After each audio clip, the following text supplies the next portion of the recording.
Hello বন্ধুরা, শুভ সন্ধ্যা। তো আজকে একটা লং ভিডিও নিয়ে এলাম। তো আমার জীবনে নিত্য নতুন আমি কী করছি, কোথায় যাচ্ছি, সেগুলো নিয়েই আমি সবসময় লং ভিডিও করি। কোনো সময় ফেসবুক টিপসও দিই। তো অবশ্যই সবাই একটু ধৈর্য সহকারে দেখবে। যারা ধৈর্য সহকারে দেখবে না তারা কিন্তু ফেসবুকে টিকে থাকতে পারবে না। তো আমি টুলটুলি ফ্রম শিলিগুড়ি। যারা আমাকে চিনো তো চিনো, যারা চিনো না একটু পরিচয় করে নিও। তো আমরা কালকে গিয়েছিলাম নদীর পাড়ে, আমাদের এখানে বালাসন নদী, সেখানে গিয়ে আমরা নদীর পাড়ে তিস্তাপুরী পুজো হলো। তো আমি পুজোটার মধ্যে অংশগ্রহণ ছিলাম ঠিকই, পুজো করিনি। আমার শরীরটা কালকে খুবই খারাপ ছিল, জ্বর ছিল, তাই আমি পাশে বসে বসে ভিডিও করছিলাম আর সবাই পুজো করছিল সেটা দেখছিলাম। তো দেখো আমার ছেলে ঘুরোঘুরি করছে, সেটাকে তুললাম।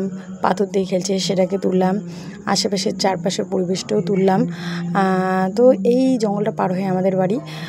আমরা মাঝ নদীতে চলে গেছিলাম। তো বুড়ো বুঝি প্রায় পুজোটা হয়ে গেল। তো এখন ভাসাবে।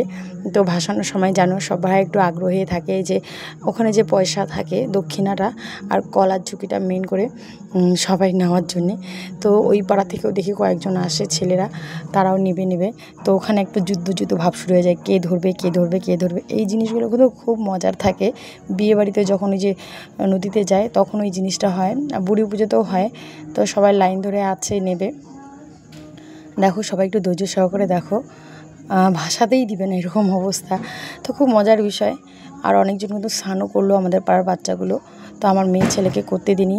এই যে আমার মেয়ে জামা ভিজিয়ে, মেয়েটিকে ভিজে উল্টো করে পরে নিয়েছে। আর ছেলেকে আমি বারবার বারণ করছিলাম যে বাবা যাস না, যেহেতু আমাদের সবারই শরীর খারাপ ছিল। আমার মেয়ে, ছেলে, আমার বর, আমার 3-4 জনই আমাদের জ্বর ছিল।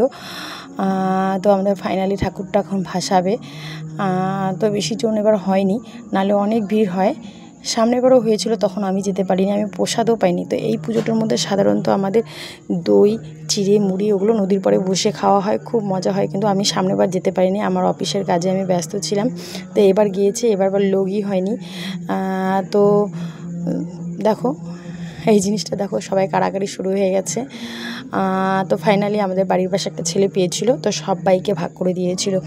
তো কলার ঝুঁকিটা অনেক বড়ই ছিল, সবাই পেয়েছিল, আমিও পেয়েছিলাম। আমি আবার 3টে পেয়েছিলাম, আমার ছেলে একটা, মেয়ে একটা, আমি একটা, এক্সট্রা আবার আরেকটা পেয়েছিলাম আমি।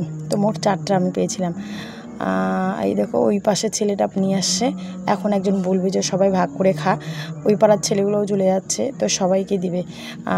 দেখো, তো অবশ্যই সবাইকেই বলবো যারা লং ভিডিও পাচ্ছ না, যে কোনো বিষয় নিয়ে তোমরা লং ভিডিও করতে পারো।